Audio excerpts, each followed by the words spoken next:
the day I die.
Straight ahead, no man can do like I can.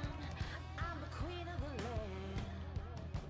Haters gonna hate, won't be sorry now.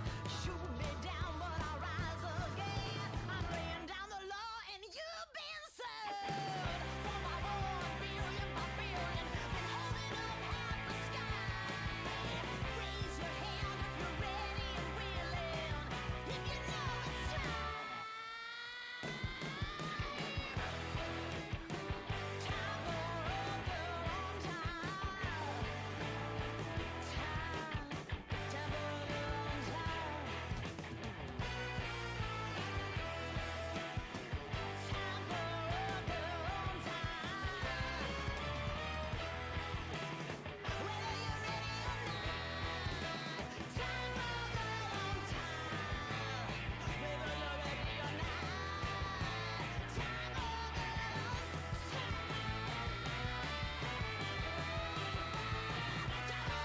on time.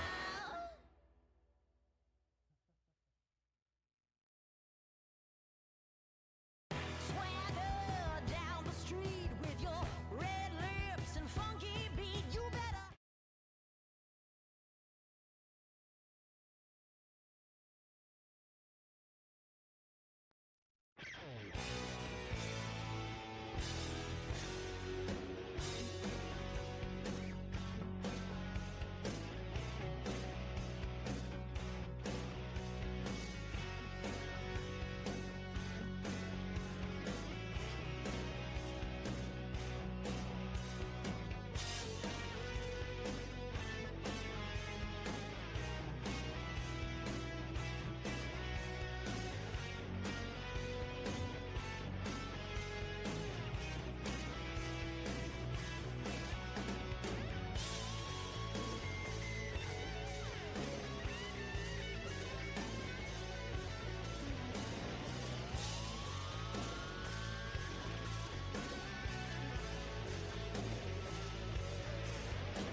Tools.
Every driver in here, and it's about 50-50, some on the top, some on the bottom. So this practice, it's going to be really interesting to see which lane they decide is the fast way around the tricky triangle. Lots to think about, right, Kevin and Michael? Just options here. That's a great thing. You do have options, and I think for me, I would say the preferred line is the second lane in turn 1, the bottom in turn 2. And I really believe that you'll probably be able to run these trucks on the bottom of the racetrack or in the second lane in turn 3. It just depends on what you've got going on from a handling characteristic. A couple of sessions here to get these trucks sorted out. You talked about bottoming out and those bumps. You could see right there through turn 2, trucks already smoking and bouncing through there. As Group 1 has hit the track, a lot of speed right here out of that tunnel turn. See Brandon Jones back in the 1 for Tricon Garage. He's the Xfinity Series driver. Got Carson Hocevar joining us for this Truck Series race as well.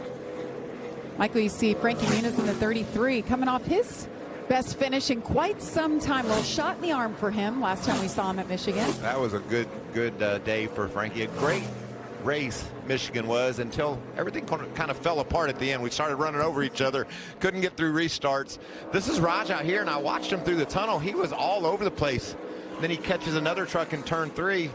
That's going to hurt this lap as well, but he feels, looks like to me he's got some sorting out to do with this truck. Let's watch him as he gets to 1. And I always felt like when you came to Pocono, it just had a different cadence of the way that the truck would move around and the way that it would bounce. You know, you're not making a complete 180 and the way that the exit of the corners open up, and you know you have to have the throttle down. So it always took me a little bit to get into a rhythm to be able to get the timing of the throttle and the steering angle and everything correct to be as fast as you needed to be and maximize everything with the truck. See if Raja can get through turns 3 here a little bit smoother. He crosses we have a alternate start finish line here in this session. It's between turns 2 and 3. That just helps these guys get back to pit road when they need to. When they finish their run, they don't have to make another lap. They just go across that line straight to pit road, and they get that time counted. Yeah, from an efficiency standpoint, putting this line right here, you used to go out of the pits, shut the vehicle off, to keep it cool so that you could make it all the way back to the start finish line. Then you get the checkered flag, and then you'd have to shut it off all the way around. So this little line right here, this alternate start finish line, really adds and takes a lot of time away from the qualifying session.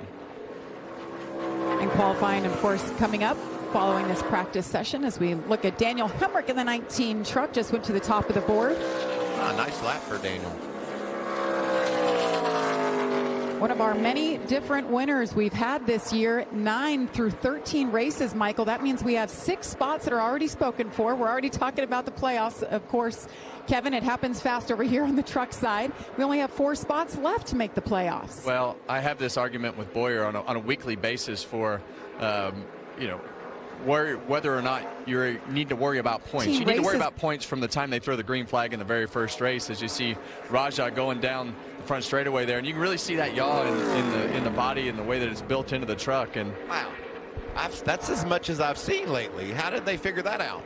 Well, I don't know, but from a driver's standpoint, it probably feels pretty good.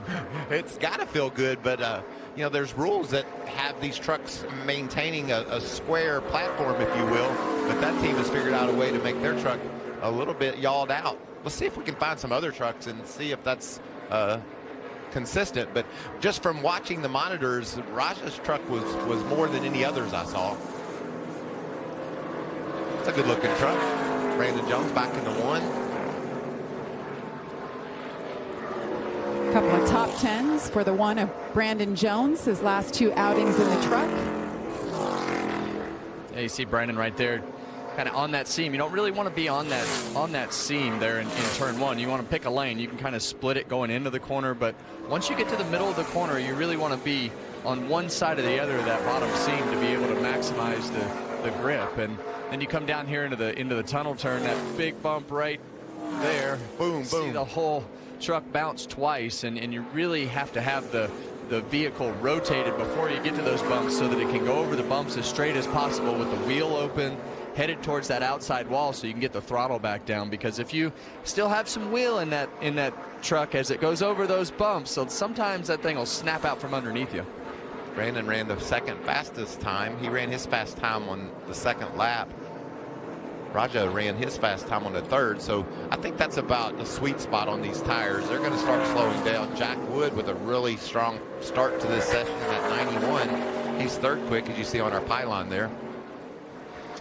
And a lot of times when you start these practice sessions with the air pressure down, a lot of times those first lap or the second lap, the splitter will hit the ground, and you'll have to really manage the front of that vehicle so that truck doesn't go shooting up the racetrack. So you really have to pay attention those first couple laps to the ride heights, because you want to have the truck as low as possible, but you also know the air pressure is going to build up, and then you don't want it too high. Todd? Yeah, guys, I'm here with Matt Crafton. Now, Crafton, I'm not going to call you old, but I'm kind of going to call you old, all right? All right. You got I wouldn't more, expect anything better from you. Of course you wouldn't. You got more races and more laps around this place than anybody in the field today. Realistically, do you think that gives you any kind of an advantage? I mean, not really. I think the very first time I ever came here, I think we had 5 laps total practice, and I ran third to two cup drivers at the time. So, and I only had 5 laps on the racetrack.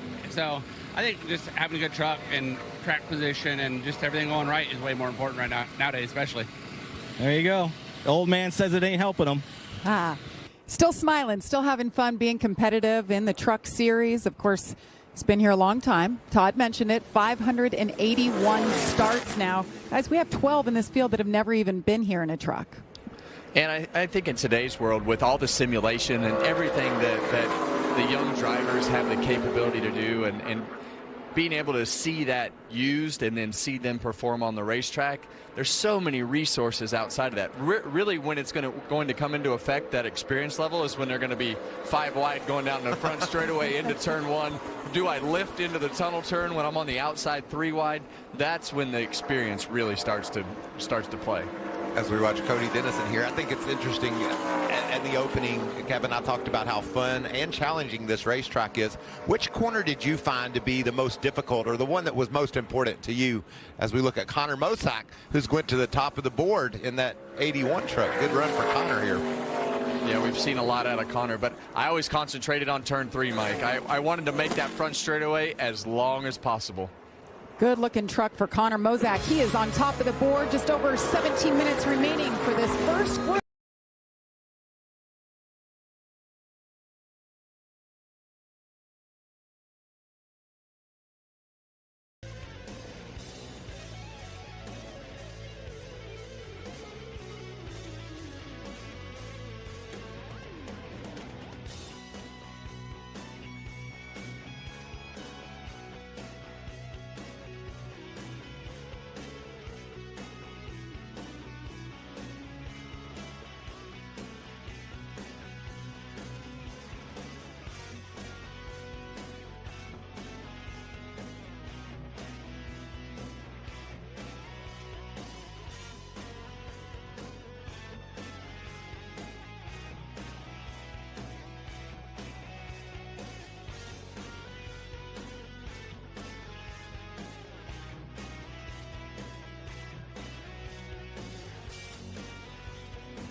5 spots occupied by them. What about that infield, Kevin? That makes you feel good, too, when you pull into Pocono. It's sold out.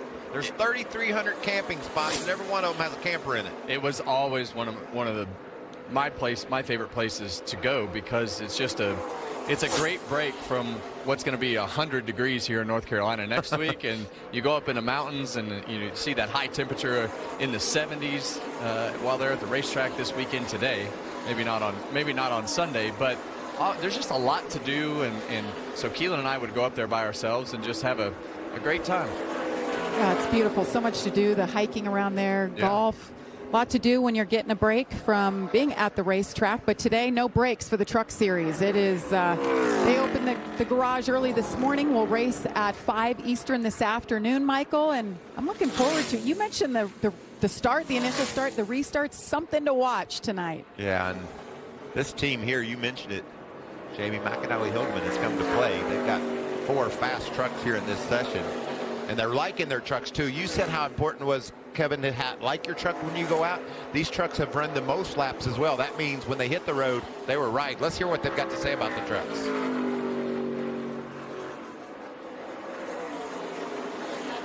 It is legit. Like, I'm hitting the sway bar arm entry to 1 almost every time. That time, it's like, feels like the tips of the splitter is just absolutely beaching itself on corner entry of all the turns. Yeah, and that's what we were talking about at the beginning of the show. As you go into turn 1 right here, you've got that super long straightaway. You've got all that speed. But the thing that you don't see on TV that we can't see very well is the fact that you go from the height of the front straightaway and it almost just throws you down into that banking and then loads that truck up. And there are some bumps through the middle of that corner. But you want that truck as low as possible in turn 2 and turn 3. So it needs to be, as a driver, when I ran the trucks there, I always wanted to manage turn 1 by not driving in as far, maybe using a little bit less brake, going back to some partial throttle a little bit sooner to get that mid-corner speed up and manage turn 1 the best that I could so that I was lower in turns 2 and 3. But you're hearing some pretty massive parts when you talk about sway bar arms and things like that hitting the ground. And did he say it was beaching itself? Yeah, I think he said the splitter was beaching itself. So that's a pretty hard impact. I've never used that term before. I like his description, though. Isn't that really cool and important, Kevin, as a driver, to be able to just really dig into the details of what he's feeling behind the wheel of that truck and communicating that to the team? The more, the better.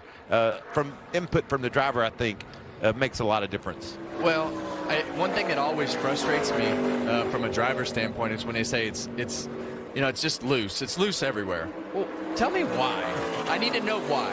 And that's the most important part for the young drivers, and any driver for that fact, is to use those terms so they know, hey, this isn't just I'm hitting the splitter. No, I'm beaching the splitter. And that is a word that is not typically used probably in the vocabulary to describe what is happening. So from a crew chief standpoint, that's pretty extreme. So breaking those corners down, and especially here at Pocono, is really important. You want your driver to be more descriptive, and that's something this guy right here, the 33, Frankie Muniz, is learning as he's running full time in the Truck Series. And yes, that is the actor known as Frankie Muniz, but this is his true love.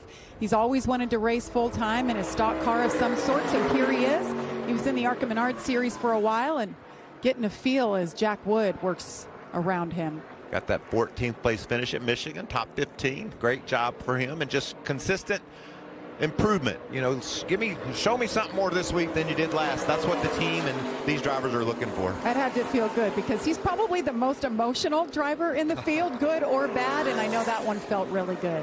Todd, what do you have? Well, you guys were just talking about the communication between the driver and the crew chief. Well, in today's world, we got a whole lot more. The crew chief standing here, Jeff Stankiewicz, Grant Enfinger's crew chief, looking at his competitors, look at all the information that he has in front of him. He knows where each truck is running, what they're doing for lap times. He's got all the data coming in, and of course, they're watching us live on their broadcast. So, Grant Enfinger, great run last week, buddy. That was awesome. Second place. You guys have been so consistent all year, and it's just time to get rid of that second. You got to get that win. I think today's a good day, right? I feel like we're due for a win now. Very proud of everybody at CR7 Motorsports. You're looking at the engineering car there. That's something new for us this year. I've made a lot of improvements over the last year and a half with this team, and I'm proud of them. But yeah, I think we're due. we got the same champion power equipment Chevy that we had here last year, same package. We got some Chevys that are on top of the board here in this first practice, so hopefully that's a good sign for things to come today. They have a Grant Enfinger second last week, looking for victory lane today.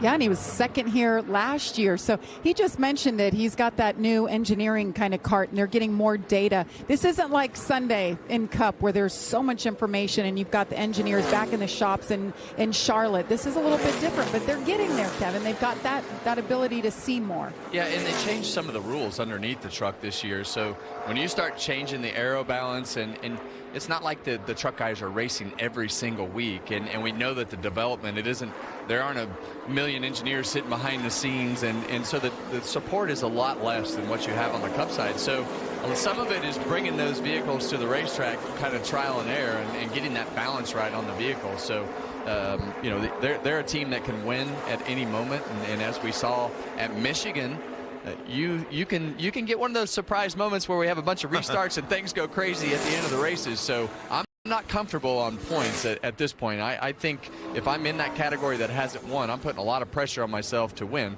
as I'm sure they are anyway. But I think that it's important with the way that things have shaken out. See Nathan Bird here, a couple of top 15s for this kid. I've been impressed with him. Hasn't run that many races, but in this session, he's 9th out of the 17 drivers, right in the middle of the pack. You see there at the O2 truck. So he's shown some great speed and has done a nice job in his few starts. And this truck today, I think that's the most speed we've seen out of him in practice. So good job. Good looking truck too. How about that RCA little throwback? Yeah, and you know, the great part for people like Nathan, this is where you learn, right? This is where you learn the tracks. This is where you gain that experience, and that's great to keep seeing improvement out of guys like Nathan. Tony Breidinger, she ran 9 laps in her 5 truck, and her fastest lap was her 4th. Talking about learning, you know, that's a great looking Sunoco truck, by the way. Reminds me of Kenny Wallace for some reason. I don't know. Anyway, I was just saying, these sessions, we don't always get this much practice, so they're really taking advantage of it. Yeah, and we talk about it being a longer session of being able to have the group split up, plenty of room on the racetracks, and still you see the most laps run right there is Frankie with 14 laps. Not a lot of laps, because this is a big racetrack and it takes time to go in the pits and out of the pits. So but to be able to get these drivers on a unique racetrack like this, to be able to get those laps is really good to see. And today everything's perfect from a weather standpoint, so take advantage of it. That's right. 2.5 mile tri-oval practice continuing here. Group 1 out there, 6 minutes.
And I think, you know, you talked about the importance of turn 3.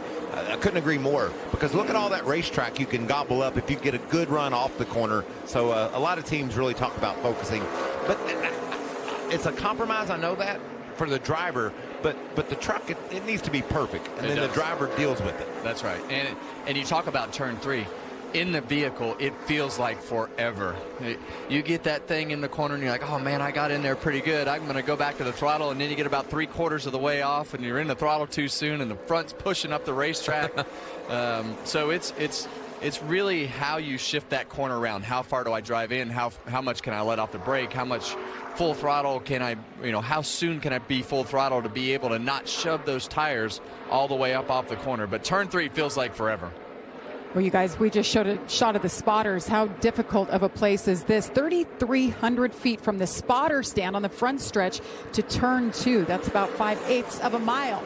I did my math there, Kevin. Good job. You can see you're trying to clear a guy from over a half mile away. So you better make sure as a driver, this is a place where you might just try to make sure you clear yourself. Make sure you understand exactly what the spotter's seeing, and the responsibility of wrecking. It's more on you here than anywhere, because you know how the challenges of the spotters because of the distance. We're going to dive into that a little more at the top of the show coming up at 5 Eastern. Trevor Bain will join Todd Bodine, and they'll break it down for us, give you an idea how challenging it's going to be for the spotters today. See him going through turn 2 right here.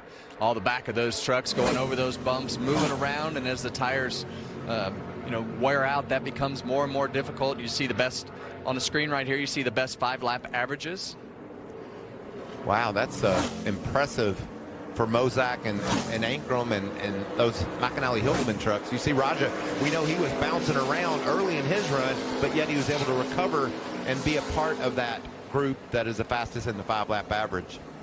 Yeah, McAnally Hildeman Racing came to play today, and that man fastest so far today. Only 2 drivers have completed 10 consecutive laps. Right there is one of them, Raja Karuth. Definitely seeing a little bit of fall off in these vehicles, which is pretty typical here at Pocono. And got the sun out today, and I know the temperature's low, but when that sun is on the surface of the racetrack, and also the green racetrack when we went out, that's the thing you got to be careful with these older surfaces is the asphalt actually has more grip when there's no rubber on the racetrack. So the flags are out. That means session 1, group 1 is complete. Connor Mozak, the fastest, 164 miles an hour as he breaks down the truck and what he was feeling. We'll have group number 2 coming up next.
Well, it's going to have the longest straightaway, and it's right a tailwind going into turn one, which we've heard all these guys talk about bottoming out and how we want that truck to be right on the ground. Well, that's going to give them a little more mile per hour going into turn one than what they would normally have. So that'll definitely affect it there, and it should make it feel really good in turn three with that wind blowing on the right side of the truck to give it some more side force. You know, these trucks have those big cabs on them, big spoiler on the back, so the wind just accentuates what it's fighting, and so it's pushing it down the front straightaway. And then as soon as you make that turn, Kevin, it's wanting to push you out of the racetrack. So challenges are aplenty here at Pocono.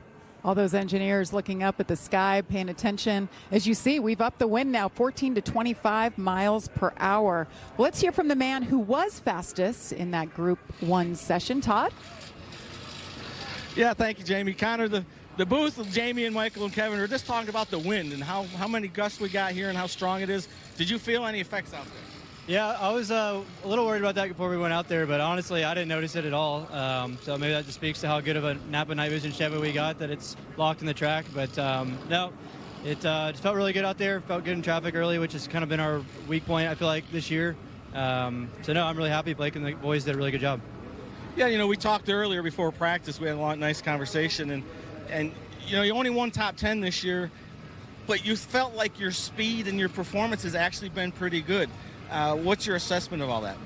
Yeah, definitely a really frustrating year results-wise. You know, I feel like we've had a truck and the speed to run in the top 10 about every race. There's been a few I feel like we've been not where we want to be. But, yeah, just whether it's a little mechanical issue or just getting caught up in some accident late in the race, it's been frustrating for sure to not get the results that I feel like we have the capability of getting. But we still got, you know, half of the year left and some good tracks coming up for us. And I'm looking forward to seeing what we can do tonight. Yeah, Connor's got a good hot rod for tonight for sure. Well, that has to feel good. He mentioned the results. It hasn't been what he's expected or what we've expected, because we know what kind of trucks they bring every week. And Rockingham, that was the best, most complete weekend he's had. He had a great qualifying effort in fourth, finished ninth. Expect maybe to see a little bit more as we move forward. Maybe even tonight's his night. He's got the Napa night vision, and we're racing into the night. Maybe that's a good sign for him. Hopefully not too far into the night, Mike. Yes. We don't have any lights, so we got to have this thing done before we get to dark. But I think that a lot of that goes back to the difference in the rules and you know, kind of losing their lead driver that they've had there at McAnally for so many years to guide the ship on what you need, what the truck's supposed to feel like. So I think that as they go through the year, I think you'll continue to see those trucks get better and better as they figure that balance out with what they want with everything that's changed. So we have just a short delay, something on the tracks. We're waiting for them to clear that up so we can get this second group out. A lot going on Fox and the Fox Family Networks this weekend. Sunday, Alex Palou looks to continue his legendary season at Road America, while the rest of the pack battle for the checkered flag, the IndyCar Series. That's Sunday.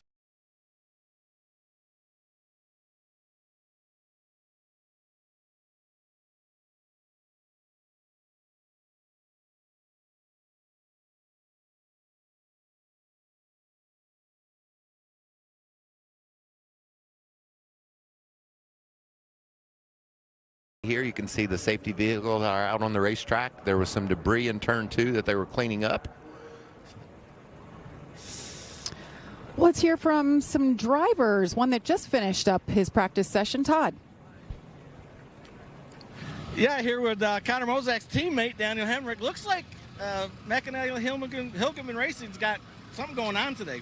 I don't know about that. I mean, it was Group 1, Todd, so we got to see how this second group takes off. But no, I mean, the balance was pretty close there out of, I think, all of our MHR trucks, which was, yeah, it's a big deal. Your stuff, you want to drive good. If it drives good, typically they go fast, at least in my minimal amount of experience I got. But no, it's just, it is good here to have balance.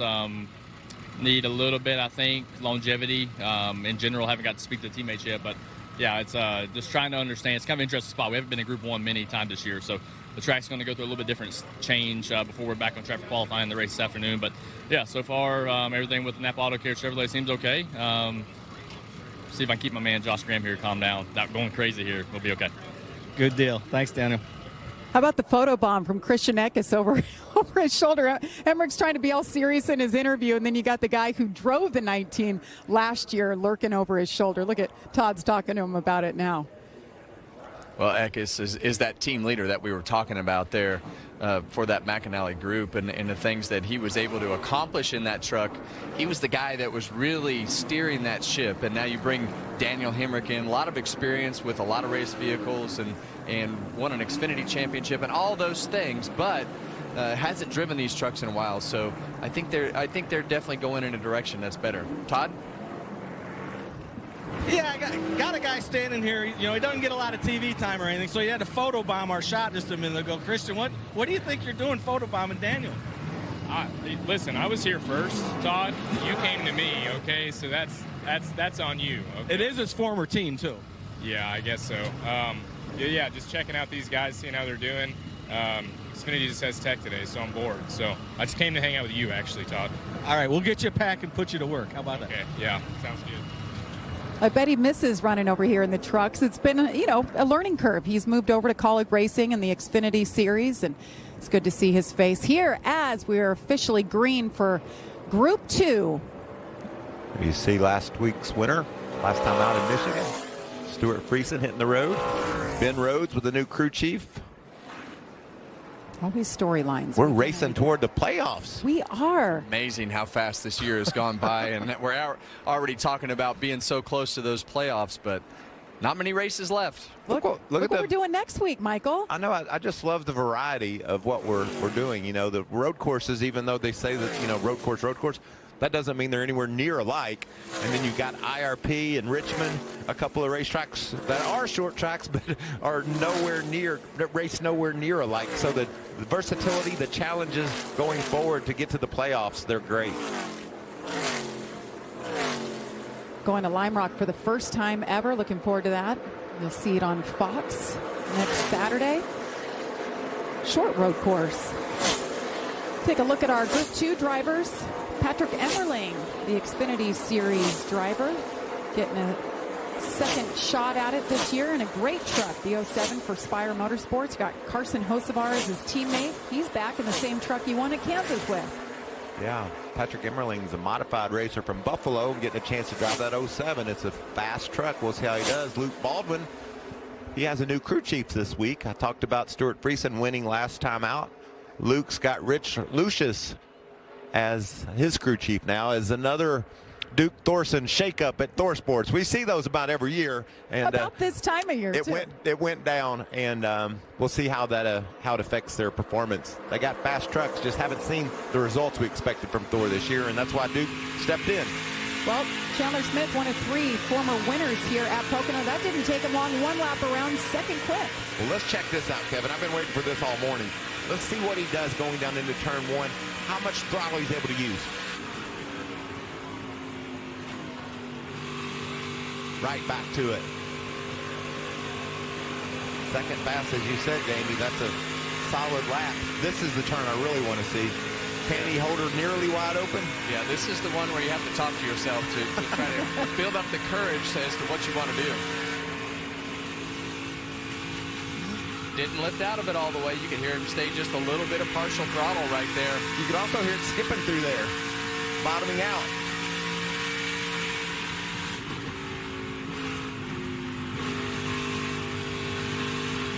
Wow. Go back to the throttle that first time and realized really quickly that it was too soon when the front end took off, gave it a beat, got back to the throttle when it was ready to rotate. Just like you said earlier, he had those front tires starting to slip out on him, so he had to come off the throttle and then get back to it. You can hear that truck just hitting the ground as it goes down into that banking and loads up, and that's been a pretty consistent thing as we've heard drivers talk about their vehicles, is that it hits the ground into turn 1, but you got to have it that way as you go into turn 2 and 3. This is a thrill ride right here. Now, is that truck ahead of him helping because he's drafting or hurting because he's disturbing the air? What is your opinion on that, Kevin? You can see him. It's probably helping you, and they'll talk themselves into not getting any help on that fast lap, but that truck right there in front of him is helping him down the straightaways for sure. That's some nice cloud cover right now, as well as you look at the pylon. The drivers highlighted a little bit brighter than the others is Group 2, and the drivers like Mosak on top, Group 1. So you can see how they all stack up here for this 25-minute session. We talked about that truck just ahead of Chandler, and it was Stuart Friesen with his onboard camera. And Stuart is outside of the top 20, Kevin, and Chandler Smith is second. So I think we answered that question.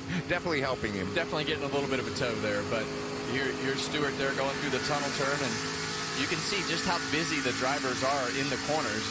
You get a nice chance to relax down the straightaways, but as you go through the corner right here in turn 3, see him counter steer right there, back to the right. Just really want to get that throttle down as soon as possible. Make this straightaway as long as you can. That's where all the speed comes from.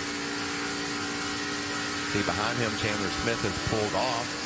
I'll be pretty happy with that 38 truck here in this session. Stewart got a little work to do, but he had a little work to do last time out at Michigan, and my gosh, if he didn't get it all done late. Yeah, what a crazy run. Sometimes you just have to keep yourself rolling, Mike, and that's really what it came down to at Michigan. Just keep yourself with all the fenders on it, all the tires full of air, and you'll wind up in position to win some of these races. What a moment it was, Michael. I mean, we didn't have him really on the card to be in contention to win, and he goes out and wins, and he's a Canadian driver, had so many Canadian fans at the racetrack. What a celebration it was for Stuart Friesen. So we take a look at the 9 truck. Grant Enfinger, heard from him. He's tired of second. He wants one spot better, looking for his first win of the season and his first win here at Pocono. It's got to feel pretty good to him, though, Kevin, for the fact that this is the same truck that he ran here last year and ran second with. They could be in a great position. Because Enfinger on the radio talking about the turn 2 bumps here.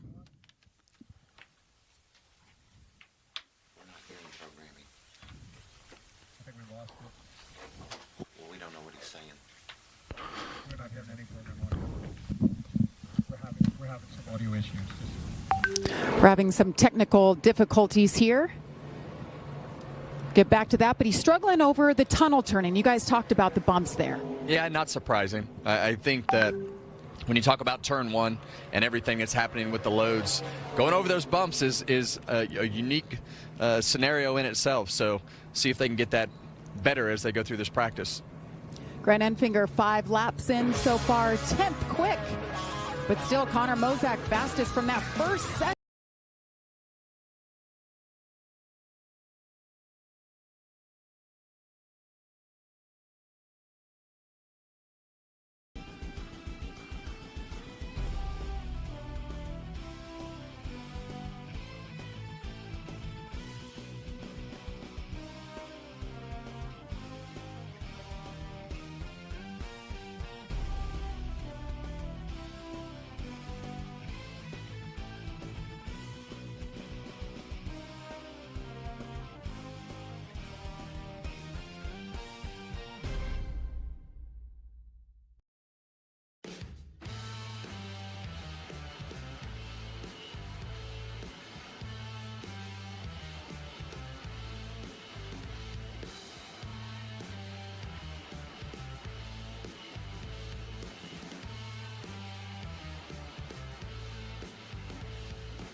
Now listen to that radio.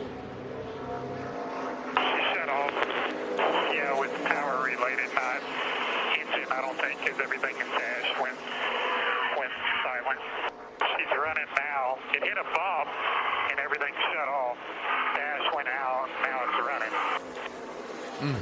Definitely sounds like there's some sort of loose connection, grounding issue, something happening, but that's not fun when you have a short amount of time to figure it out, to try to find that problem with the electrical system or the engine and try to diagnose it.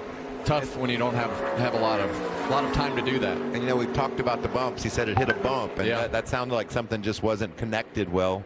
I'll tell you what is connected well. These 4 tires on Corey Heim's truck to the road. I know he's only 3rd fastest, but he ran his fastest lap on his 5th lap. That was the latest fastest lap in our top 5 or 6. So this truck, as you see, skewed out there like we saw Raj's truck earlier, and really fast. And that's bad news for the competition. And that's typically the case with Corey Heim and this 11 team. As they run, they may not have the fastest truck. I think this week is, you know, he's up on the board in these practice sessions, but they may not have the raw speed that some others have, but they don't typically get as much slower and have as much fall off as everybody else as the run goes. And you're going to have some fall off. You're going to have to deal with traffic. You're going to have to deal with a lot of things. So having that downforce and a little bit extra drag is something that this 11 team does well. Corey Heim, the 4-time winner already this season. He's led in every single race, 13. I guess he hasn't had it all go his way, but it sure has been fun watching. Todd? Here with Raja. You know, I don't even want to talk about Michigan, all right? We're going to forget that. No, but I want to talk about Nashville a little bit. What a great drive. Get your victory. How did that win change how you process going through the rest of the regular season? Yeah, Todd, I think it's just really a pep in our step for the whole Spider Motorsports organization, and shows that the things we're doing with GM and Chevrolet and HendrickCars.com are the right stuff. So definitely looking for a little speed today. We didn't run with anybody in practice to get a draft or a good lap, but the resin's already worked in, so it's interesting to see how that's affecting where we're running on the racetrack right now. There you go. Just what I said at the beginning of the show. That resin's coming in.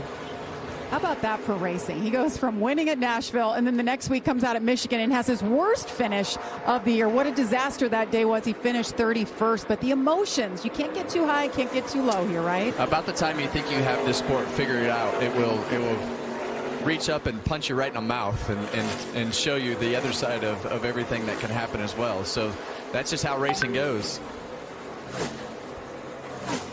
Carson Hocevar, there he is. The 7 truck. Brian Patty on top of the box for him. They found victory lane at Kansas earlier this season. Hocevar jumping in and out. Cup drivers allowed to race 5 times in the truck series. And well, we're always talking about Hocevar for one reason or another. Yeah, we go straight from the segment about getting punched in the mouth, and then we show Hocevar. So Stenhouse definitely felt like punching him in the mouth last week. So it was definitely. Yeah, you see the front bumper into the back bumper of the 47 of Stenhouse right there in Nashville. Then didn't they talk this out or talk this one out? Yeah. And, you know, I think Ricky felt like it was talked out well. This one right here.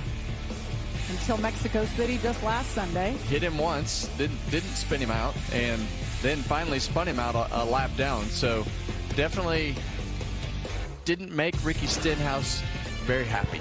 And Ricky's he's a warrior. He'll run a marathon on you in 2 seconds. Well, we watched him punch Kyle Busch in the mouth too, so we know he's not afraid to do it. He's a CrossFitter. The guy is very fit. Michael, did you ever throw some fists? I don't recall. I feel like that I was pretty, normal throughout my career. Not much emotion. So our cameras catch it. Oh yeah, I forgot about this. What was this all about? Well, he ran me up into the wall, and it made me mad, as you can tell. And honestly, Kevin, I got there. He had on a full face helmet, and he had on a clear shield, and he had on sunglasses, and I was aggravated with him, and then I saw all that, and it was just more than I could handle. The sunglasses set you off? It took me over the top, but did it hurt your hand? That's the most important thing. No, I don't. I just was You know how mad you get. Oh, yeah. You've lost your stuff before. You lose your mind. Hey, Rich, will you show Kevin jumping over that car at Bristol and landing in that guy's lap? We can sit here with popcorn for 2 hours and watch highlights of Kevin That's Harvick's not antics. true. The more I watch this, I saw Todd Bodine throw a helmet. I see Michael punching people. It makes me feel a little bit better about myself. What'd you do at Texas? All you had to do was push, and it just started the biggest fight we've ever seen in NASCAR. Well, I don't know about the biggest fight ever, but it definitely started a fight. Oh, we've had some moments, Kevin. We're really blessed to get to do what we love, and we do it with passion. And that's right. You know, sometimes you step over the line. And brawl. You got brawl on this truck right here. Yeah, and we get in a brawl or two. This guy's been so impressive, Lane Riggs. Every week, he's one of the guys you're going to be talking about. And I feel like that win is just around the corner. Yeah. I mean, you can, but most likely, being in that position week after week after week, eventually that wall, you're going to knock that door open and get into victory lane. So Lane's done a good job, made some mistakes in position to win races, but that's why they're here. You are here to figure those things out, and the Truck Series and the Xfinity Series, that's where these young drivers do those types of things to understand where that edge is. And so Lane's been in contention, and he'll keep all that together and be able to process all that into better results as he's in those situations in the future. 4 straight top 10 finishes for Lane Riggs. Always talking about him. And Ben Rhodes. Actually, Luke, they look the same, don't they, Michael? He's got They Ben Rhodes' team. Switch crew chiefs, yes, and teams, essentially. Luke Baldwin, good to see him back in the series. And, Michael, you mentioned Rich Lucius on top of the box. That's got to be a good pairing. You know, I'm sorry, James, but you know, Kevin, you talked about guys that are just the wins right there. You see on our scoring pylon, Caden Honeycutt's right there. Luke Baldwin is a kid that everybody talks about, has a great attitude, has great work ethic, and would not be surprised to see him go to victory lane too. There's so many great stories like that in the Truck Series, and that's why I love that we get to do this. You know, we get to see them first. We get to see where their raw talent is when they come to NASCAR, and there's some of them, and we've done it before, we say, oh, he's not only going to win on Friday, he's going to win on Sunday as well. North Wilkesboro finished 13th in his 3rd time ever in this truck. That's Luke Baldwin. And then Ben Rhodes, who has had Rich Lucius as a crew chief, won championships together. They've swapped, but Michael, we're hearing it might not be permanent. They're going to take it race by race and just see how this swap works and how it works out for their drivers. Well, he's had a lot of new crew chiefs. Yeah. But a new one every time he's come to Pocono the last 4 years. So it's just fun to see what Duke does with his team. It's his team, and that's right. Then the changes have brought results too. You can't argue with it. I remember we went to Daytona one year, and I'm like, this isn't going right. Crew chief was gone after week 1. So as an owner, you have to be able to make those bold decisions and be able to move the pieces around. This is a chess game to try to figure out how to get the most out of your driver, and your crew chief is a big part of that. But how do you get the most out of the guys in the shop? So that dynamic of personalities, people, the way they work, the way they talk, that chemistry matters. So moving it around sometimes is necessary. And we had movement on this team for Tanner Gray. Jeff Hensley came over as his crew chief this year, and I don't feel like they've shown their full ability, Michael. We expected maybe a little bit more out of Tanner Gray this year. A lot of potential, I think, and it's been a slow start, like you said, Jamie, but you expect week in and week out that they get it together because of the talent on that team. CRAFTSMAN Truck Series practice continues here. 6.5 minutes remaining.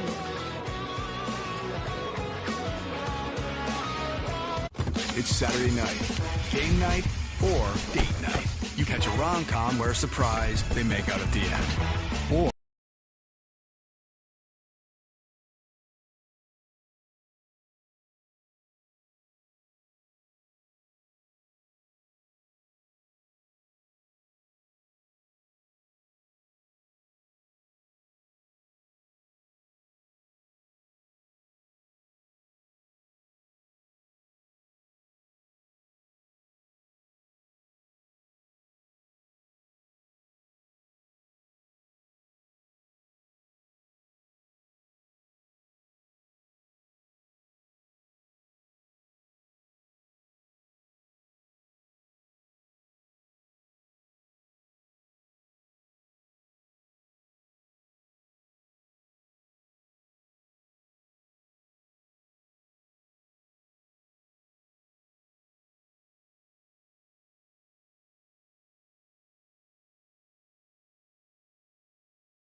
on the track and got into the wall. We'll take a look at it here.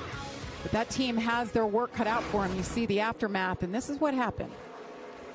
We talk about turn 1 and the speed in there. Kevin, it appears from our timing and scoring, he just went onto the track, took the green flag, ran down into turn 1 and hit the wall. So something was probably the truck bottomed out from the angle. You can see the tires are up, probably as you talked about the bottoming out, bottomed out and just sent him right up into the wall. Yeah, and we talk about all these young drivers and going to the simulator and getting their markers and everything that happens, and then you have to go out and do that in real life. So if it did get on the splitter or we don't really know the exact thing that happened, but it either got on the splitter by driving it in too far or laid on the splitter because the heights were off. So definitely not the way you want to start practice when you've never been to a racetrack before. So he will not qualify. He, of course, will make the field. There's 35 trucks here for 36 spots. So the team will just focus on getting that truck fixed up for the race tonight, and we'll start in the back. Todd? Yeah, you guys are talking about the wind earlier. We talked about it. And Chandler Smith on the radio was talking about how his truck is literally different in every corner. He says the tunnel is perfect. It's money through the tunnel. But turn 1, pushing on exit. Turn 3, little loose on exit. You guys, I think that's probably due to the wind, especially the direction of it. You guys agree with that? Said he's perfect in the tunnel turn, and he thinks that's the money turn. But the other corners, the truck's just doing different things. Yeah, and that's always a personal strategy, right? From a team standpoint as to which corner you concentrate on, or if you go and think you're decent in 1 and 2, or if you're good in the tunnel turn, then you have to concentrate on trying to fix everything else without hurting that one corner. But you need to be good in all of them if you're gonna win this race for sure. But there's always a compromise in some little section of the racetrack here. 14 laps and counting for Chandler Smith. Turned his fastest lap on lap number 1. There's Stuart Friesen. Had a little loose moment. Electrical problems first. Hopefully they got those squared away. Let's see what happens here.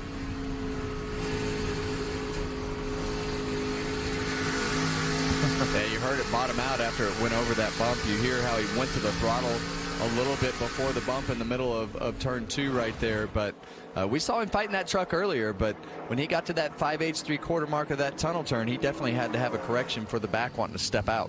I like what you said earlier, how much you got to use that steering wheel, and you're using your feet as well, trying to get the gas down and then reacting to it with the steering wheel. There's a lot of work that goes on in this big old 2.5 mile track.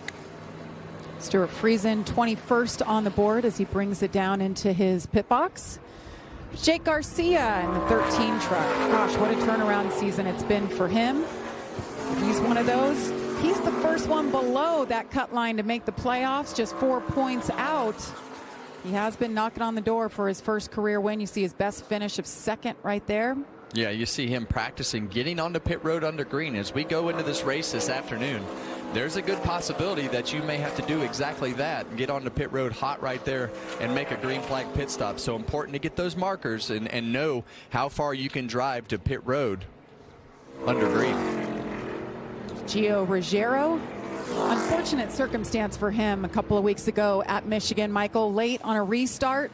You know, he's a rookie. He's learning his way around, but communication amiss perhaps, and just stacked up the field and wrecked him, including his teammate Corey Heim.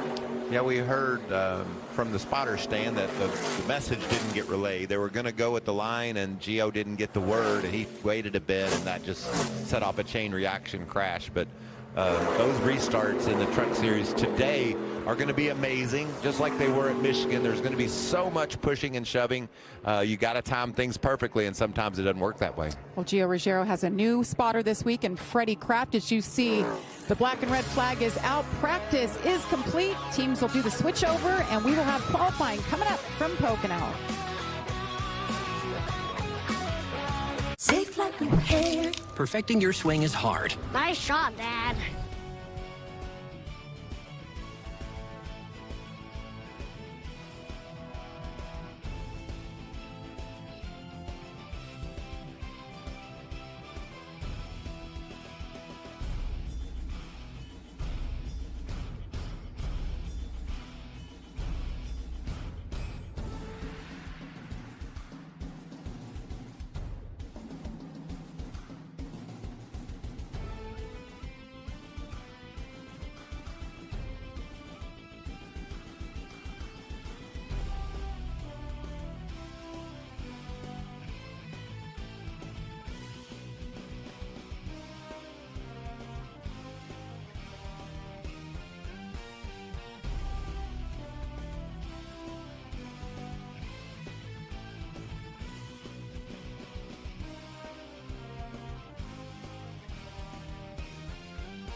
triangles around the world. Bermuda, boys don't want to get involved with that one. Great pyramids. Look at that. Isn't that beautiful? The Louvre in Paris. Have you been there? I have. I have not. And the Rock and Roll Hall of Fame in Cleveland, Ohio. I forgot that was a triangle. But this weekend, it's all about this one. The tricky triangle. What turn 4? Because we only have 3 turns here. It's unlike any other racetrack we go to. Gosh, what a gorgeous day. Look at these pictures. All the teams getting ready. And it can only make a couple of adjustments to these trucks before qualifying. Cooling them down. There's Hocevar talking things over with Brian Patty. What are you hearing, Todd? Well, we're here with the 2022 winner, Chandler Smith. Chandler, we heard you say on the radio the truck was money through the tunnel turn, which he was bragging to me. I bet him before the practice that he couldn't run wide open through there, and he ran wide open. So he made me look bad. And it was a little different in both the other 2 turns. Can you explain that a little bit? Yeah, I mean, it's really windy here in Pocono today. Down the front stretch and clean air. It feels like you actually got a truck in front of you towing you down the straightaway with how much the wind's blowing. And then down the back stretch here, getting into the tunnel turn, it actually feels the complete opposite. It feels like something's pushing against you. But it's crossing from 3 to 1, so it's a little different of a balance through 3 than it is through 1. But yeah, no, honestly, our Long John Silver's Ford F-150 isn't bad. Like I said on the radio, I feel like our tunnel turn's pretty strong.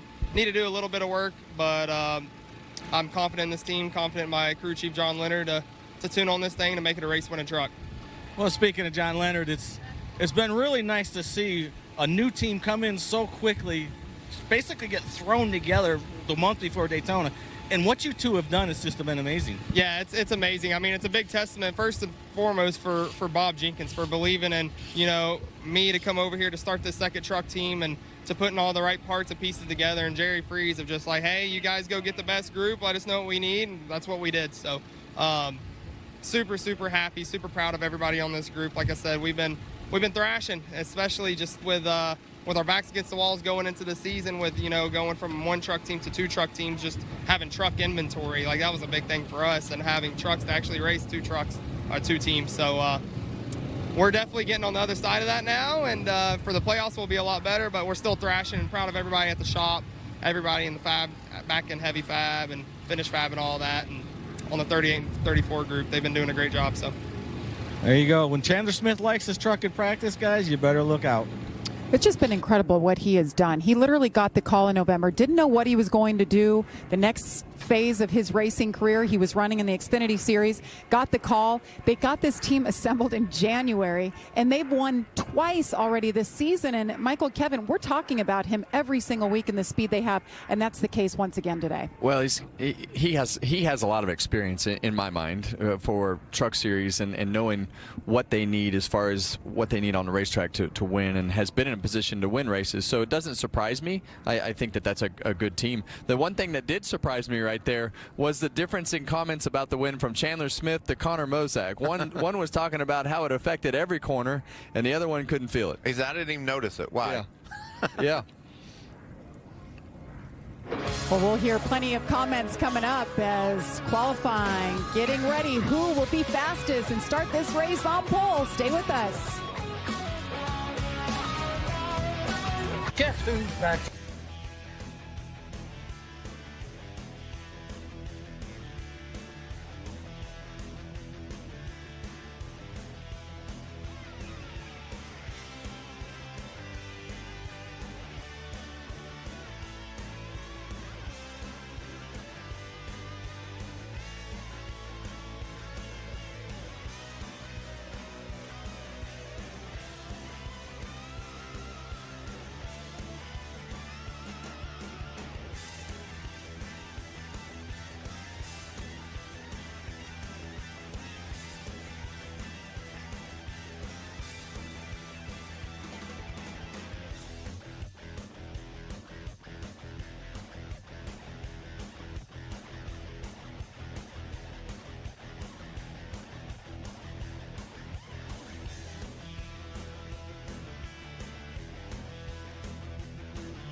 of it.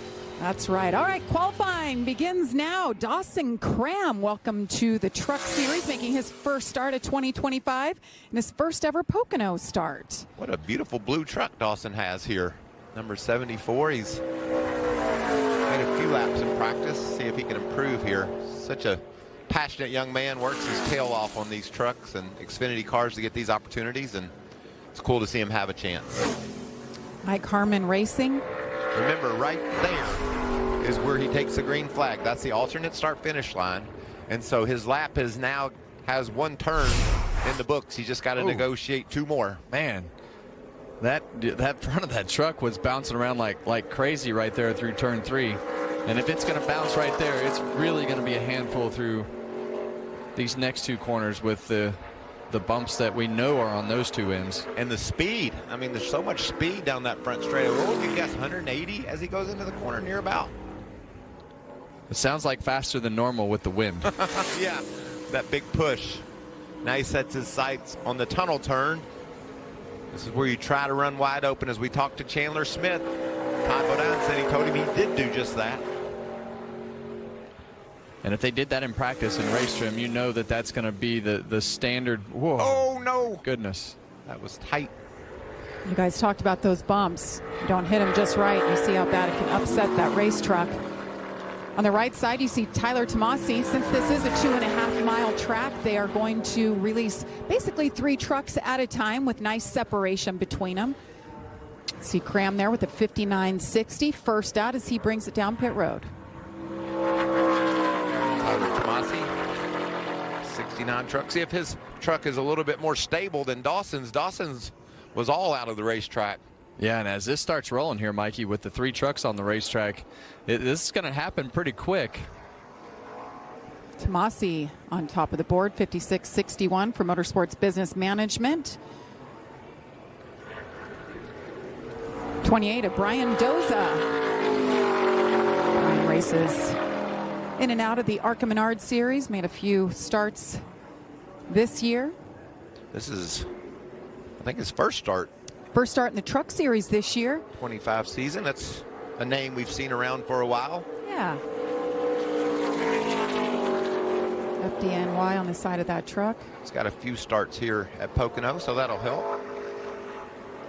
See the left front of that truck down on the road, the right kind of flying up a little bit there. I think, Kevin, when we see the faster trucks, you'll want that nose flat across the track going down that long front straightaway. Yeah, and you see that you know, just from Dawson Cram's truck to the way that this truck rides down, and just all the really fast trucks will have that splitter really flat. They'll have the truck more under control. There's going to be some edginess to these truck through the tunnel turn being wide open and having to go over those bumps, and in qualifying trim with the tires pumped up, and it's going to be a little bit edgy through that corner, really through the whole lap if you're going to run fast. But some of them are controlling it better than others.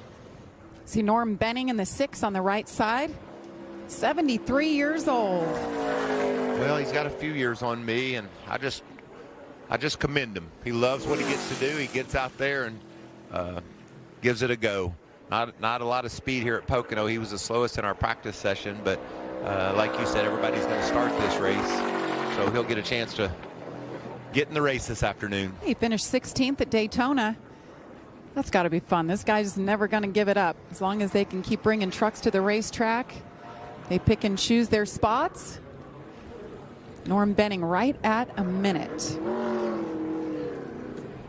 Works his way back to the pit as Nathan Bird makes to the racetrack. I talked earlier about Nathan, how much talent, how much I think he has a future in this business. I think he's shown us he can get the job done. Yeah, he's got a couple of top 15 finishes over the last couple starts. So like you say, I mean, seeing that improvement, making himself better, making the trucks better, understanding just what you're supposed to be doing, and listening to the lingo and watching the broadcast and seeing what other teams are doing, watching the SFT data and all the resources that you have just makes you better. There wasn't all that stuff when I was a kid, and I just wonder how that would have changed me. You know, you got to commit. You got to be there every minute and try to suck up all the information that's available to you. We used to just go to the racetrack and test. We were on the road. Now you can sit at home and learn a whole lot about this game. So Cody Dennison on the right side in the 2 truck. Bird to the top, 53.31. A West Coast driver like you, Mr. Harvick. He's from Litchfield Park, Arizona. Driving for Tyler Young, Young's Motorsports. Tyler does a good job with his teams. It's cool to see him have a nice solid run there. Another driver making their first start here at Pocono, Cody Dennison. Have quite a few of them each week, but that's the fun part of the truck series. You've got these, these veterans that have been here doing it for so long, and then you have these drivers, a whole handful of them that have never even seen the racetrack, and you jump in the truck and figure it out. Here's Brandon Jones. Such a beautiful truck. Easy to spot. We'll know exactly where he is all race long. Let's see what this track has. Brandon ran a 55.07 in practice earlier.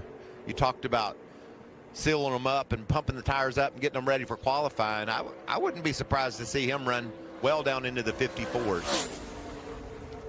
Coming down this long, beautiful front straightaway, you can see that nose. We talked about that flat across the speedway. That right rear spoiler just barely hanging out in the air there to try to get more downforce when he hits these 3 tough turns. And he has a little bit more confidence here, being the only place that he's won a truck series race. So being able to come back to that site and have those memories and be able to try to do that again is always motivating.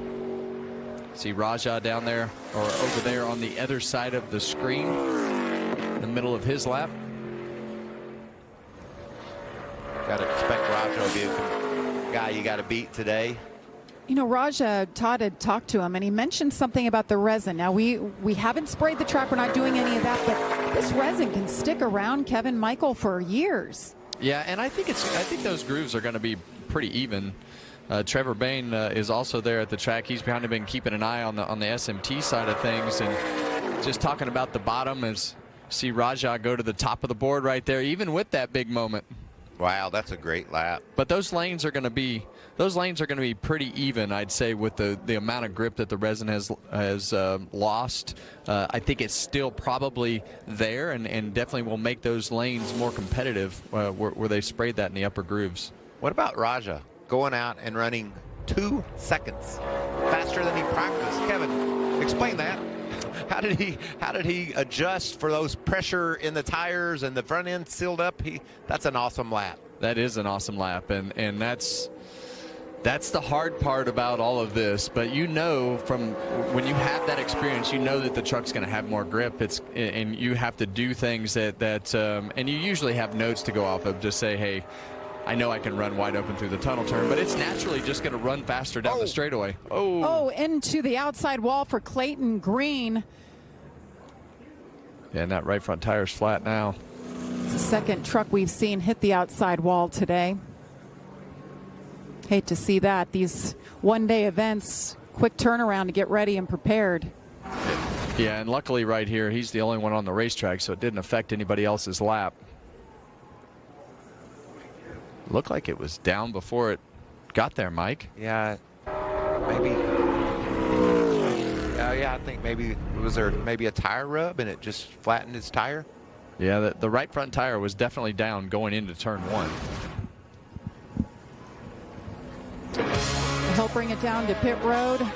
Plenty more drivers to qualify, including that man they've all been chasing. That's Corey Heim. He's coming up.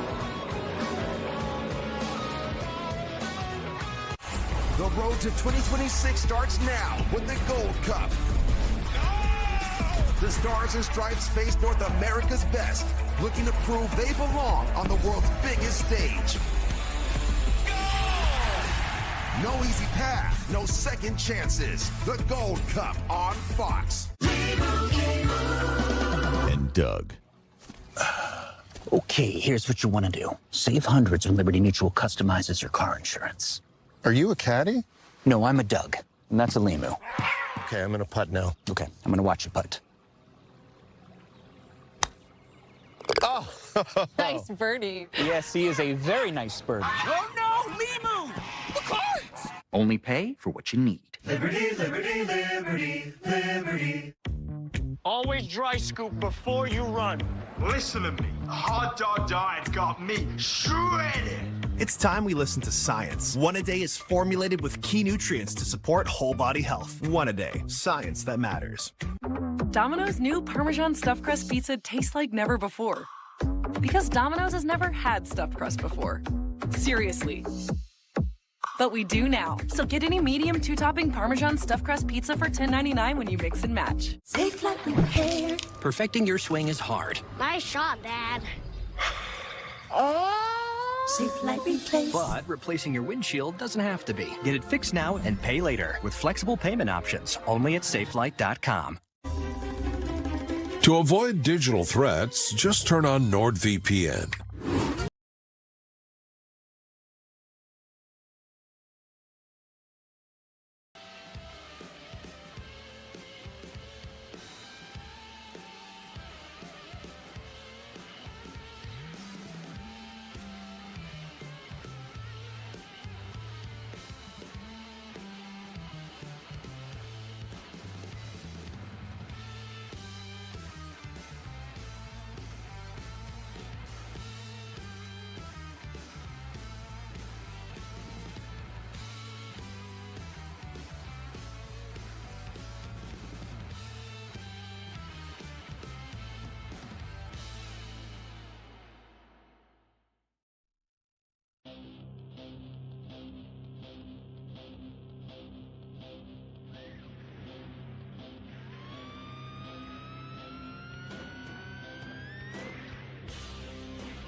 Jamie here with Stuart. Been pretty frustrating year.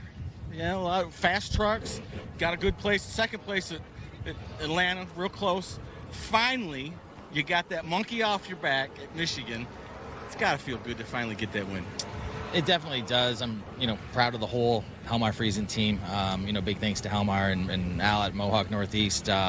A lot goes into this, getting this deal up and down the road, as you know, and to get that win was really special. Finally had an opportunity come our way, and we were able to capitalize on it. So that was great, but that's in the rearview mirror now. It's all of the windshield, and then solid practice for us today. Not a lot of raw speed. We didn't get a really good draft to suck up on, but a decent balance with our TRD Pro. So a little bit to work on, but I think we'll be okay. Good deal. Stuart's looking for 2 in a row here at Pocono. Saw that he went up and raced at his track, Fonda Speedway, Michael, and got another dirt win, and thanked his wife, Jess, for the setup for that truck. It's all in the family. What a racing family they are. Tony Breidinger is on her way. Gorgeous truck. She's had some Sunoco wraps in the past as primaries, but this one probably takes the cake. She's got a little Pocono experience, a couple ARCA top 10s. You see that truck up the racetrack just a little bit into that second lane. Tony definitely looking for some speed from practice. Connor Jones back in the 44 for Nice Motorsports on the right side of your screen. Those trucks look wild coming down the straightaway, don't they? All crooked. All that offset in the tail and everything that is built into the bed. You want that spoiler as far to the right as possible. Oh! He wanted his to the right even more, so he slid it out there, I guess. Heck of a save. Yes, it was. You can see how big of a lap both Raja and Brandon Jones put up.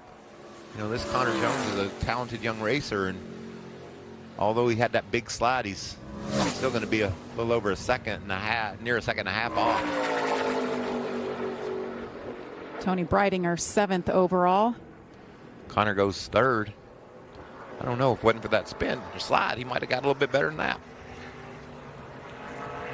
Definitely a wide gap right there at the top. As we cycle into the faster trucks, we'll start to fill that hole. But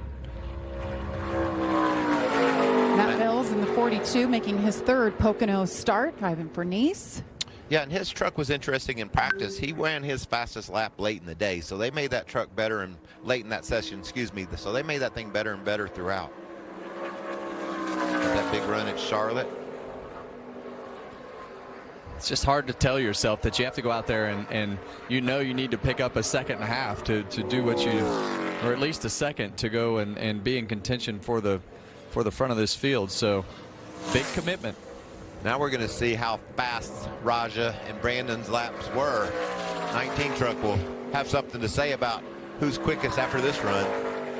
Daniel Hemrick, they were really quick. They were all 4 in that first session, Michael, 4 in the top 5. So the McAnally Hilgeman trucks came to play. We'll see what they have here in qualifying.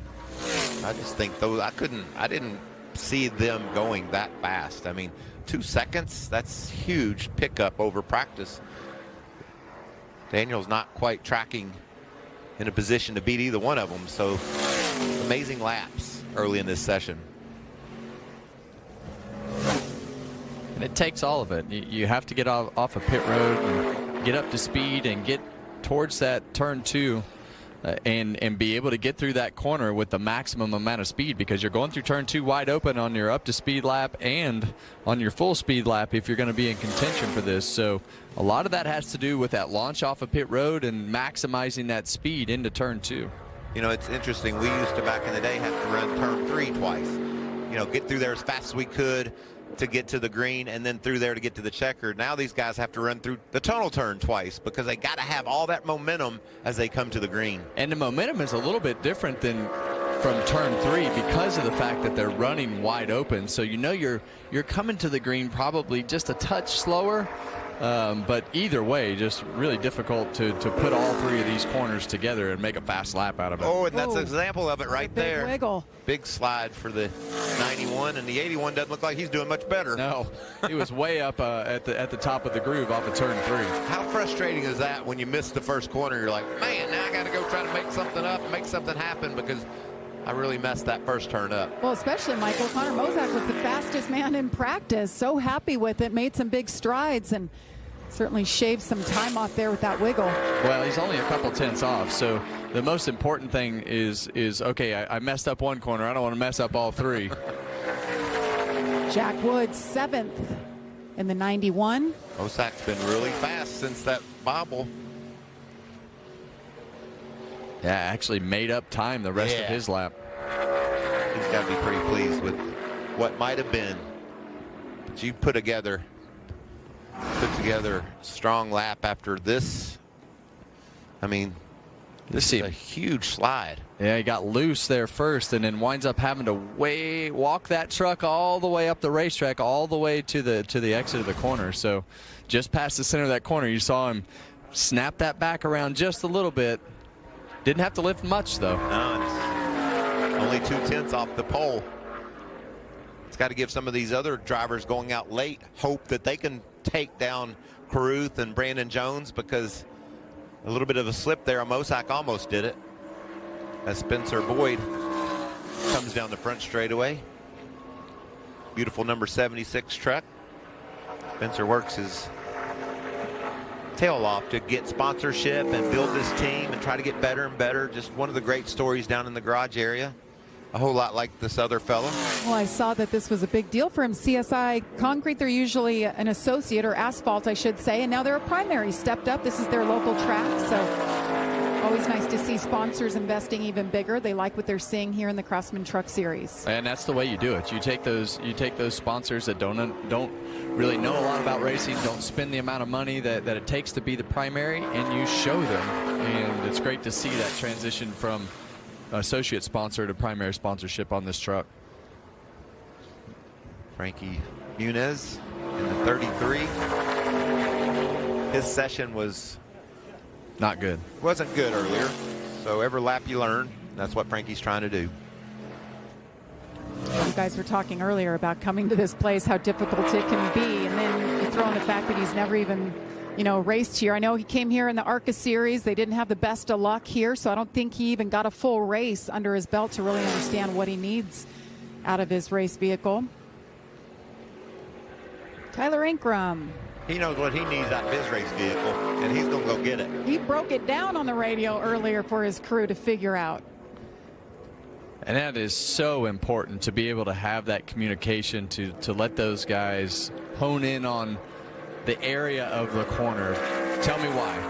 Keep me honed in on where that spot needs to be. But right now, see turn 3, couple tenths off, headed into turn 1. Right back to the gas there. That sounded solid. Let's see if he picks up any ground on the back. Still losing. It's a decent lap, but you're going to have to be perfect. If Either way, it's all about the exit of the corner. Even if you get to the throttle hard, it's how soon can you get to that throttle to make that straightaway as long as possible. I like watching the time off because you can see how he navigated that turn. You know, was he able to do anything to gain on him? And he'll go fourth. 53.94 for Tyler Ankrum, about 166.8 miles per hour. Carson Hocevar still to qualify here at Pocono Raceway. Stay with us.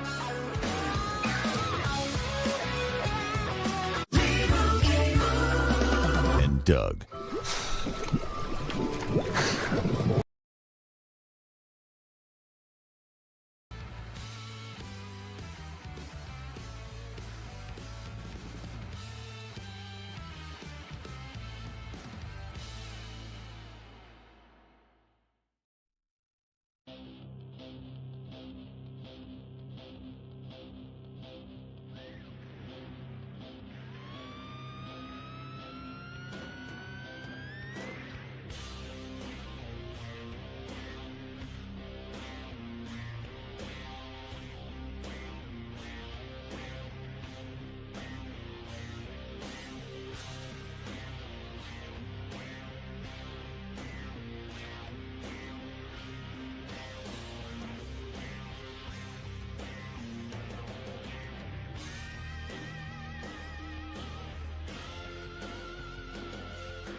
And man, he was on a roll, had 4 straight top 10 finishes, Michael, and we went to Michigan.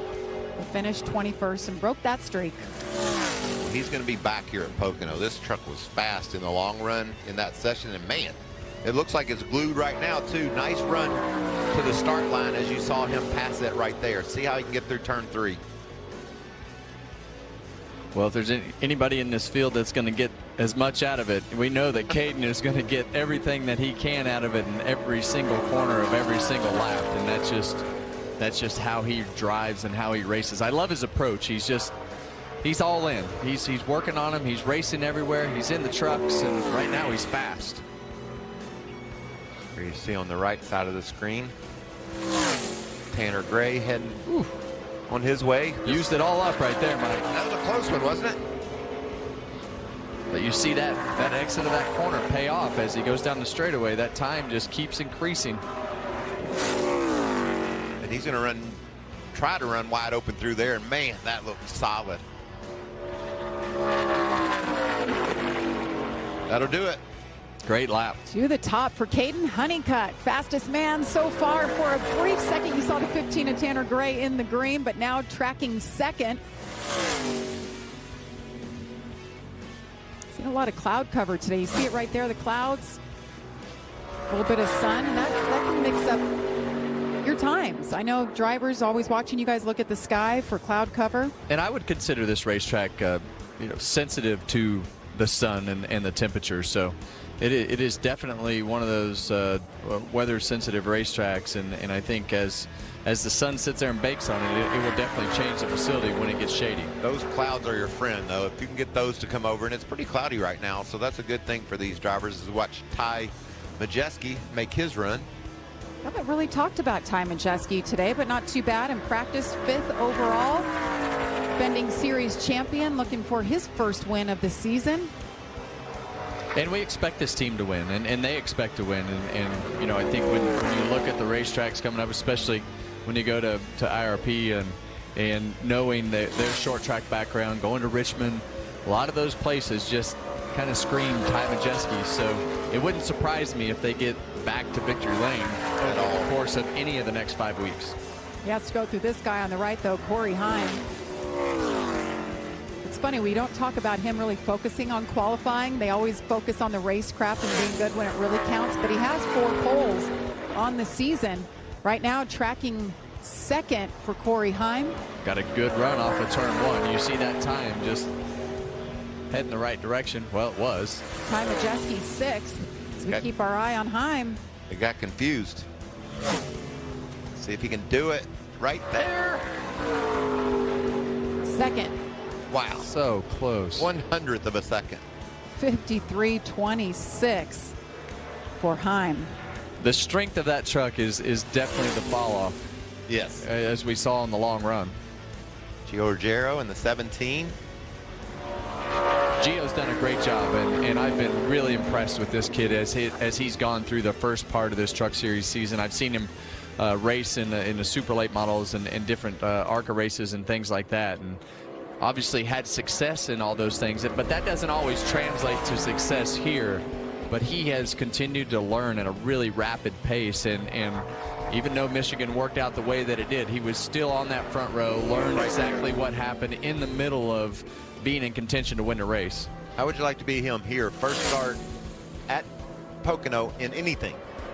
These laps live he's taken today are the first time he's been on this track, so that's a big learning curve too, and he's got a solid lap going here. And it doesn't even bother the kids anymore. They just go out there and do it. And they race so much and everything else. You get to a new facility like this and you ask, how you feeling? I'm fine. Why? I'm gonna be good. Yeah, I had to make 1,000 laps to get comfortable about anywhere I went. Well, your 12-year-old beat you. Yeah. So kids are different these days, right? They are different. Valid point, Michael. We have footage. We'll show that later on. But great job by Keelan. What'd that feel like? Just a proud dad moment? It was fun. Yeah, cool. It was definitely fun. I had to balance being mad at the guy that just wiped me out because I didn't win the race, but I got super happy really quick. Yeah. Andres Perez made his Xfinity Series debut in his hometown of Mexico City last weekend. And only 1/10 off the pole, 5th position, but just so tight up front. This guy's pretty special behind the wheel when everything goes smoothly. He's got a heavy right foot, doesn't he? Knows how to get it done. How fun, though, for these guys, right, Michael? They just jump in, don't have to worry about anything, just win the race. Well, and especially with all the controversy that he went through this week with his team finding him and everything that he had to deal with this week, to be able to now jump in this truck, be able to race today, have something in between all the chatter, and hopefully have something good today to talk about, so that when you get to the media session tomorrow, you have something else besides everything that you don't want to talk about that's happening. He's got to get used to it. Like, there's a lot of chatter about him, things on track, off track, and you mentioned Spire. They did fine him $50,000 for comments he made on social media about Mexico City. So now he needs to focus forward, and like you said, nothing helps that like winning, right? That's exactly right. Can you imagine, though, going 2.5 miles, 3 turns, uniquely different. The first 3 are separated by less than a half a tenth. I mean, it's crazy how close and how tight and how competitive this truck series is. It'll be good. Hocevar third quick. It's We focus on the 88 of Matt Crafton. Spotter's dream. Brightest truck in town, that Menards. Matt Crafton still loving what he's doing all these years later. Had a big smile on his face talking to Bodine earlier. Some big names still to come. See Grant Enfinger, Raja Karuf.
In practice, he will not be qualifying. For that, we go to Todd.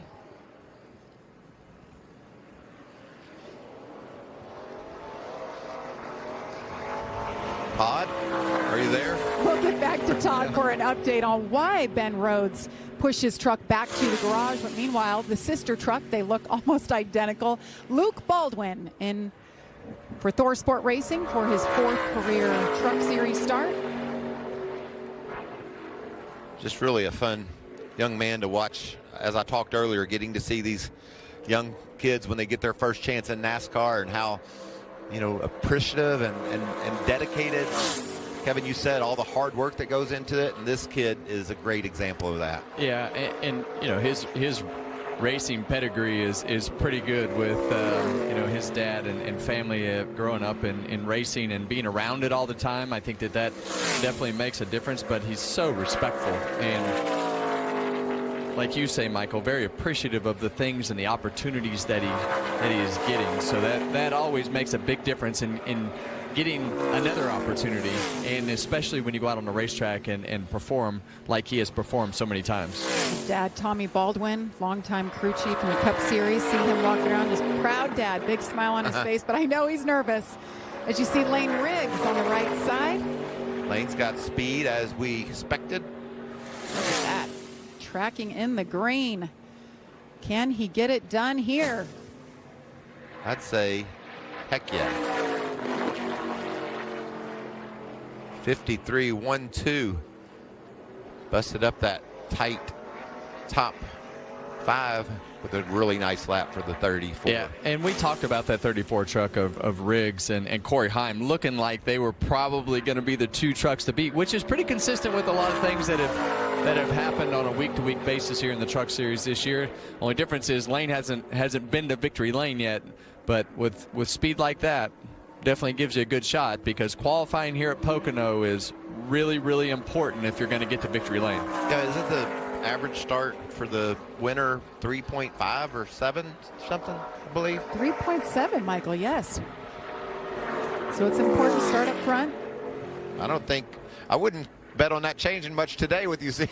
I don't think so. The ones that I mean, it just takes so many details to get around the racetrack, and you see the top teams, and whether it's the power to the rear wheels or the aero drag balance that it takes to make these trucks still have plenty of grip, but also go down the straightaway fast. It all matters here. What about Patrick Emmerling? See Jake Garcia on the left, but Patrick had a really fast lap going. Looks like it slipped a little bit there on him, but that's still very competitive for this young man. The second time behind the wheel of a truck this year. What a great opportunity here with Spire Motorsports.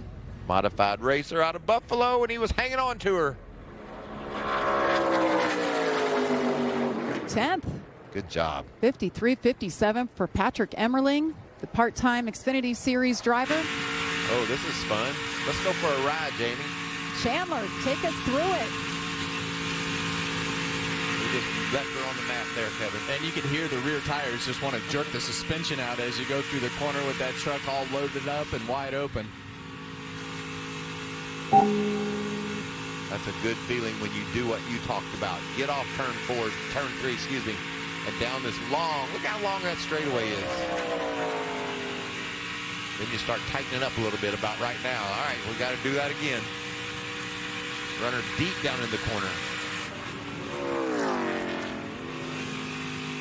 Drivers are busy in the corners here at Pocono.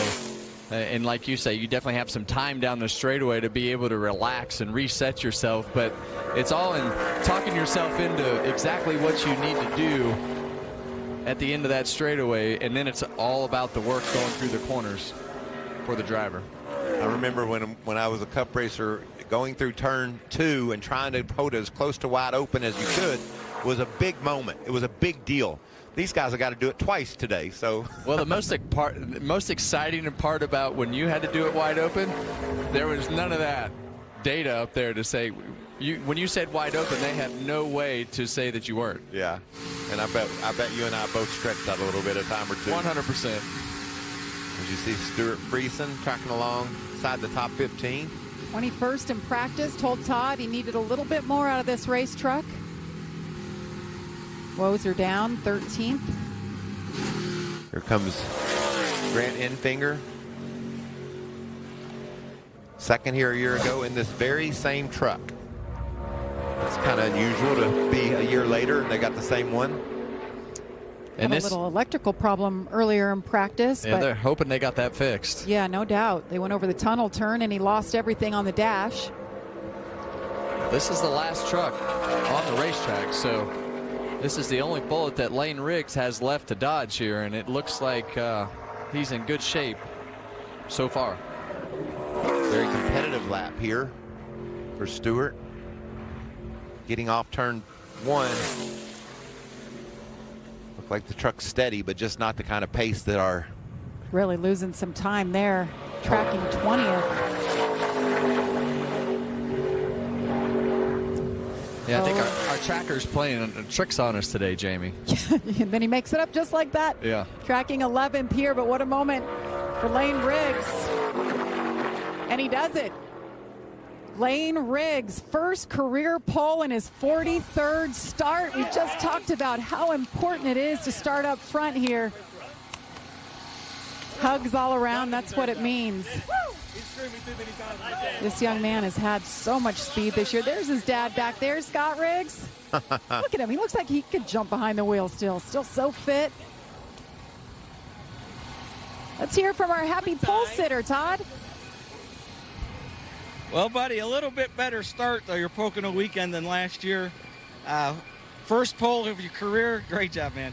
This is the last place I thought I'd ever get the pole at, especially my first career pole. Last year I wrecked in lap 2 in practice and got 2 laps of practice and rode around dead last all day with the backup truck.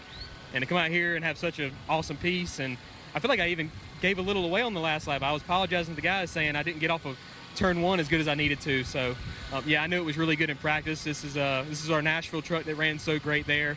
Dylan and the guys have been doing a great job. I'm gonna give this one to my engineer Jonathan. He's been up and down on qualifying balance all year, and I give him crap a lot of times for it, but he hit it right on the money today. So super proud of these guys. Good for bare knuckle boxing to be on the truck for here my first pole. It's good publicity for them, and this is very, very exciting. This is, like I said, one of the last places I thought I'd ever get the pole at. So you said last race here, you ran around last all day, and when you run around back there, you're not learning a lot. So what are you going to take away from that's going to help you in this race? Not a whole lot. Know what clean air feels like. I had a lot of clean air in the back. I was so far back from last. Hopefully it's the same field but up front. But I just knew in practice that even in our sim this week, everything I felt really confident coming here, even with such a bad experience here last year. But man, this one feels really good. I just hope we can keep it up front all night. I know we got a lot of good guys behind us, but I think we got something for them today. There you go. First career pole for Lane Riggs. Well done. And I love that he summed up what happened last year, because it was a disastrous day. Wanted to forget about it, and here he comes back, and he's starting on pole alongside Caden Honeycutt, the second time in 3 weeks that he started on the front row.